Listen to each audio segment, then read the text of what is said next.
Kidemokrasia ya Kongo imetangaza kuanzisha kikosi maalum cha walinzi wa madini kitakachokuwa na jukumu la kulinda migodi pamoja na mnyororo mzima wa uzalishaji na usafirishaji wa rasilimali hizo muhimu. Kikosi hicho cha kijeshi kitaibuka kwa msaada wa Marekani na UAE. Kikosi maalum cha kulinda madini DRC. Naungwa mkono na Marekani na UAE. Ndani ya DRC kuna zaidi ya makampuni zaidi ya 1000 na kuna mataifa yote makubwa ambayo pale yamekuwa yakichimba madini. Na tunafahamu kwamba mwaka huu Trump aliweza kusaini kinachoitwa peace deal ambayo iko inahusishwa kati ya DRC pamoja na nchi ya Rwanda, na tukashuhudia pale Washington walivyoweza kuwakutanisha Rais Felix Tshisekedi na mwenzake Paul Kagame. Na mkataba ule ukimsikiliza Trump amekuwa akisema wazi kabisa kwamba Marekani itaenda kufaidika na rasilimali za msingi katika nchi ya Kongo. Na tunafahamu vile vile UAE imekuwa ni mwekezaji mkubwa sana katika nchi ya Kongo, ukiacha kwamba jana wametoa taarifa kwamba kujiondoa katika umoja wa kuzalisha mafuta ghafi duniani almaarufu kama OPEC, lakini bado wamekuwa wameendelea kuwekeza kwenye maeneo mbalimbali katika nchi za Kiafrika. Kwa sasa inakuonyesha namna gani sasa maslahi ya kiuchumi huwa inahitajika kulindwa. Na nisha kusema hapa kwamba vikosi vingi ambavyo vinavyoitwa kwa mfano military base, kazi yake ya msingi ni kwenda kuangalia uchumi wa taifa husika. Yaani taifa ambalo kwa mfano lina military base, kwa mfano Djibouti au Eritrea, au kwa mfano sasa hivi tunafahamu Israeli ameweza kuitambua Somaliland kwa kile kinachoitwa kwamba kuweza kupata eneo la kimkakati kuweza kuwadhibiti Wahuthi. Kwa lengo linakuwa ni kumiliki nini na kulinda uchumi. Kwa hiyo hichi kikosi nacho sio kwa ajili ya Wakongo, bali kwa ajili ya kulinda nini? Uchumi wa madini, kwa sababu unafahamu ndani ya Kongo kuna zaidi ya makundi 200 ambayo yamekuwa yakipigana kwa malengo tofauti. Na makundi ukitazama yamekuwa yanashikilia maeneo muhimu ya madini au maeneo kwa mfano ya Goma, Kivu Kusini, Bukavu, kutazama Uvira na maeneo mbalimbali ambayo yamekuwa yanahitaji na madini. Kwa sasa inakuonyesha kwamba namna gani kwamba tumeingia kwenye diplomasia ya ukweli na uwazi, kwamba tunakuja kwako, tunaanzisha kikosi cha ushirikiano, lakini lengo linakuwa sio usalama, lengo ni kulinda nini? Madini ya kimkakati. Haya bwana, tusogee mbele kidogo, tuangazie taarifa nyingine ambapo hii inatokea kule Afrika Kusini. Jana tulizungumza hapa na balozi wa Tanzania kule nchini Afrika Kusini, akatuhakikishia kwamba Watanzania kule wako salama, na kuna taharuki weekend hii hapa. Tangu wiki iliyopita baadhi ya video tulikuwa zikionyesha kama kuna Watanzania wanashambuliwa, lakini balozi anasema ile ni video ya zamani sana, mwaka 2023. Ndio. Haikuwa na uhalisia. Watanzania waliopo kule wapo salama na kwenye jumuiya zao zote wanawasiliana, kuna Mtanzania ambaye amekutana na changamoto hiyo. Lakini maandamano ya March and March movement ambayo yanafanyika yanaendelea kule nchini Afrika Kusini, wanasema yamesababisha madhara mpaka sasa. Wapo raia wawili wa Nigeria ambao wanatajwa wamefariki. Sasa maandamano haya yametokea baada ya mfululizo wa visa vya kuwashambulia wahamiaji wakiwalenga raia wa kigeni nchini humo. Waandamanaji hao walikuwa wamebeba fimbo na mabango yaliyoandikwa tutaandamana hadi tushinde, kama kupigania nchi yao, kupigania nchi yangu inamaanisha mimi ni mbaguzi, basi najivunia kuwa hivyo. Baadhi ya mabango alikuwa ameandika hivyo. Ingawa sababu kamili ya maandamano hayo haijatolewa, maandamano sawia ya awali yalikuwa yakiwashirikisha raia wa kigeni waondoke nchini humo. Maandamano hayo yametokea baada ya vifo vya raia wawili wa Nigeria kama nilivyokuambia hapo awali. Yani nimeona kauli ya Rais wa Afrika Kusini akikemea, akisema serikali haiungi mkono wala haipo na inafanya kila njia kuzuia hiyo hayo mazingira yasiendelee. Kumekuwa kuna kama historia ya kujirudia kwenye siasa hizo za Afrika Kusini, na kwa kweli imekuwa ikisikitisha au ikishangaza, kwa sababu unafahamu kiuchumi Afrika Kusini taifa kubwa sana, na vijana wengi wamekuwa wakikimbilia kwenda katika nchi ya Afrika Kusini. Sasa hoja msingi ni kwamba imekuwa ikitokea kila mara kwa baadhi ya wageni kuweza kushambuliwa ndani ya nchi ya Afrika Kusini, ambayo inaitwa kama hiyo xenophobia, ambayo imekuwa ni dhana maarufu ambayo ikiwa ikielezea namna gani wa Afrika ambao sio wazao wa Afrika Kusini wamekuwa kufanya wakishambuliwa.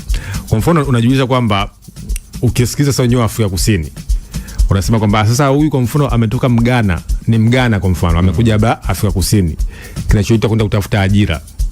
Sasa wanamuuliza sasa, kwa nini hujaenda kujenga nchi yako kule Afrika Kusini, kule Ghana kwa mfano, au Nigeria au Zimbabwe? Kwa sasa Waafrika wengi wameitafsiri kama ni ubaguzi. Kwa sababu nafahamu Afrika Kusini ni taifa ambalo limepitia katika kitu kinachoitwa apartheid policy. Ilikuwa ni sera ya ubaguzi ambao hawa Afrika walikuwa wananyanyaswa sana na wazungu. Kuna maeneo yote. Kuna maeneo si ya uchumi, siasa, maeneo yote. Hivi vyama kwa mfano vya Omokuntu Isizwe ANC ni vyama ambavyo kitazama ni vyama vya kiharakati ambavyo vilikuwa vinapigania maslahi ya Waafrika. Na dunia nzima iliwaunga mkono. Ukitazama maeneo mbalimbali waliunga nini? Mkono. Tunapozungumza hapa leo kwa mfano Tanzania ilikuwa ni kituo cha harakati za kina ANC kuweza kujipanga dhidi ya kupambana na kile kinachoitwa ubaguzi wa rangi. Na vikaandikwa vitabu vingi sana vya kuelezea namna gani madhira ya Waafrika katika Afrika Kusini. Kwa mfano, yupo mwandishi mmoja anaitwa Alex Laguma. Ameandika kitabu kinaitwa Eokun's Night. Kinaelezea kwamba namna gani sasa madhira ya wazungu ambao wamekuwa wakiwafanyia nchi za Kiafrika. Sasa inatajwa kwamba wao wanapigania maslahi ya nchi yao. Kwamba kuna watu wanakuja wanachukua fursa, kwa sababu hiyo ndio imekuwa ni sababu ambayo common ikijudia. Kama mtu umeenda kule, umetoka katika nchi yako, ukifika kule una kazi ambayo unaifanya, inatajwa kwamba imekuwa kama ikichukua nafasi za wazawa. Sasa unajiuliza, Afrika imekuwa ikilia kwamba tuwe kile kitu kinachoitwa United States of Africa. Kwamba tuondoe si mambo ya visa, kuwe na free continent, free trade area, kwamba soko huru ya biashara la Afrika. Na mambo mengi ambayo yamekuwa yakionyesha utengamano wa nchi za nchi za Kiafrika. Lakini South Africa sasa ukitazama imekuwa tofauti. Kwa hiyo imekuwa ni kipindi ambacho kuna tulia, lakini ikifika miaka fulani kunaanza tena. Kuna tulia ifanye na. Kwa hiyo sasa kutazama watu wengi, na hata ukimsikiza baadhi ya wanasiasa wao wanapozungumza na anaotokea inashangaza vile vile. Kwa sababu wote tunafahamu kwa mfano hotuba za mwenyekiti wa chama cha FFF, of course Economic Freedom Fighter US Malema. Akizungumza anakuonyesha kwa namna gani sasa Afrika inatakiwa kuweza kuachana na mipaka ya koloni. Lakini sasa ukitazama hiyo mipaka ya koloni, je, kinaenda uhalisia na kinachotokea katika nchi yao?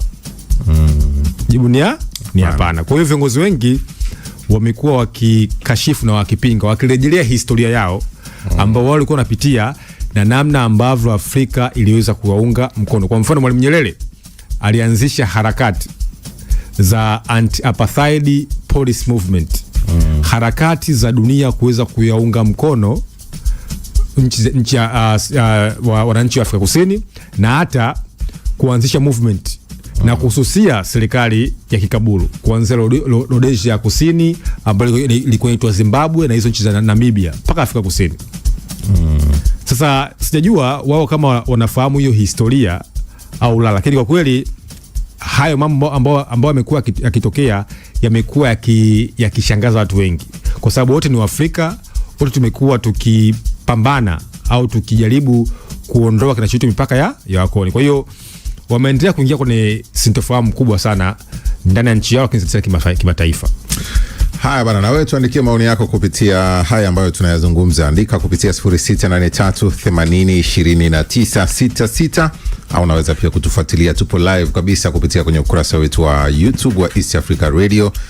Nenda pale kaandike maoni yako, mimi nitakuwa nikiaona na tutakuwa tukiendelea kupita nayo moja baada ya jingine kwenye haya ambayo tunayazungumza. Morning Express. Tuvuke kidogo tuelekee nje ya bara la Afrika, ambapo jana nimeiona ripoti ya shirika lisilo la kiserikali la pale nchini Korea Kaskazini, linaitwa SELS, ambapo wenyewe wametoa ripoti inayoonyesha kwamba kulikuwa kuna utekelezaji mkubwa sana wa hukumu ya kunyongwa nchini humo wakati wa janga la COVID. Wakati ule wa janga la COVID imewahi kutoka story, haikuwa na uthibitisho wowote kwamba huenda ukionekana umepata changamoto hiyo unanyongwa. Ikaonekana kama sasa hii shirika limekuja tena ripoti nyingine ambapo wanasema kuanzia Januari 2020 hadi mwishoni mwa mwaka 2024 takribani watu 153 walinyongwa au kuhukumiwa kifo, ongezeko kubwa kutoka kwa watu 44 kwa miaka mitano kabla ya janga hilo. Ripoti ya Transitional Justice Working Group wanaitwa TJWG toa hiyo ripoti.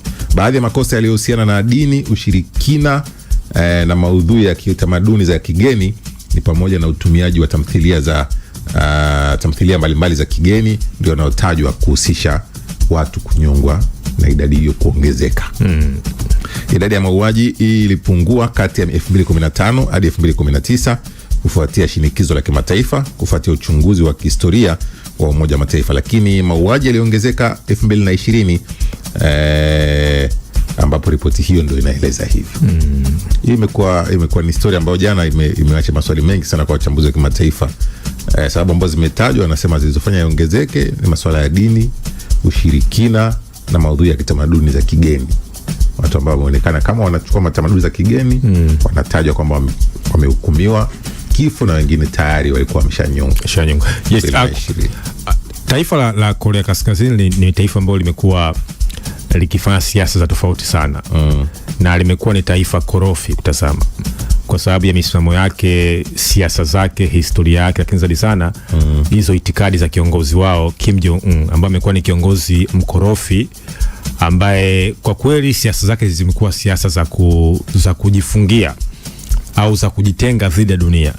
Yani kwa mfano vyombo vya habari vya Korea Kaskazini vimekuwa ni vyombo vya kumpraise, yani vya kumsifu chama cha wafanyakazi cha Korea, lakini zaidi sana kuchora taswira njema ya mkuu wa nchi hilo. Ndio maana kwa mfano ikitokea labda Kim anaenda kuzindua makombora, inakuwa ni habari ya taifa. Kwa sasa hiyo tafiti ukitazama inaweza ikawa imefanyika kwa mbinu kali sana, kwa sababu ukitazama Korea Kaskazini taifa ambalo limejitenga sana dunia. Yani hatua zao huwezi kujua na wazanini, na wamekuwa hawatabiliki. Na hata namna ambavyo jumuiya ya kimataifa na Marekani inavyochukulia inapokuja kwa mfano swala la nuclear, wamekuwa hapo very sensitive kwa sababu wanajua. Sasa ripoti ya kunyongwa vile vile ripoti ya watu kunyongwa na maanisha inajengwa vile namna gani, inatajwa kama ni taifa ambalo limekuwa likipractice mifumo ya udikteta, kwa sababu unafahamu kuna hizo sasa zinaitwa principles za demokrasia, watu kupata uhuru wa vyombo vya habari, kwa mfano uhuru wa vyombo vya siasa. Kwa mfano Korea Kaskazini chama kimoja cha wafanyakazi kikiamua kinakaa leo hii kinataka kumpendekeza mtoto wake Kim aweze kuwa rais wa baadaye, ambaye mtoto kimtazama ndio kwanza na miaka 14 15, bado ni mdogo. Kwa hiyo sasa siasa ambazo zimekuwa zimefungwa. Kwa sasa watu 100 inawezekana kwa sababu ya aina ya historia yao moja, lakini la pili aina ya msimamo ya kiongozi wao, lakini la tatu namna ambavyo taifa hilo limejitenga zaidi na dunia. Yani kujua kinachoendelea Korea Kaskazini ni tofauti kuliko labda Korea Kusini au Japani au Singapore. Kwa sababu wao of course hapo katika eneo la Asia, lakini wamekuwa ni taifa ambalo korofi zaidi. Yes. Haya bwana, tutoke huko Korea Kaskazini. Kule nchini Marekani kuna ziara ya kihistoria inaendelea ambapo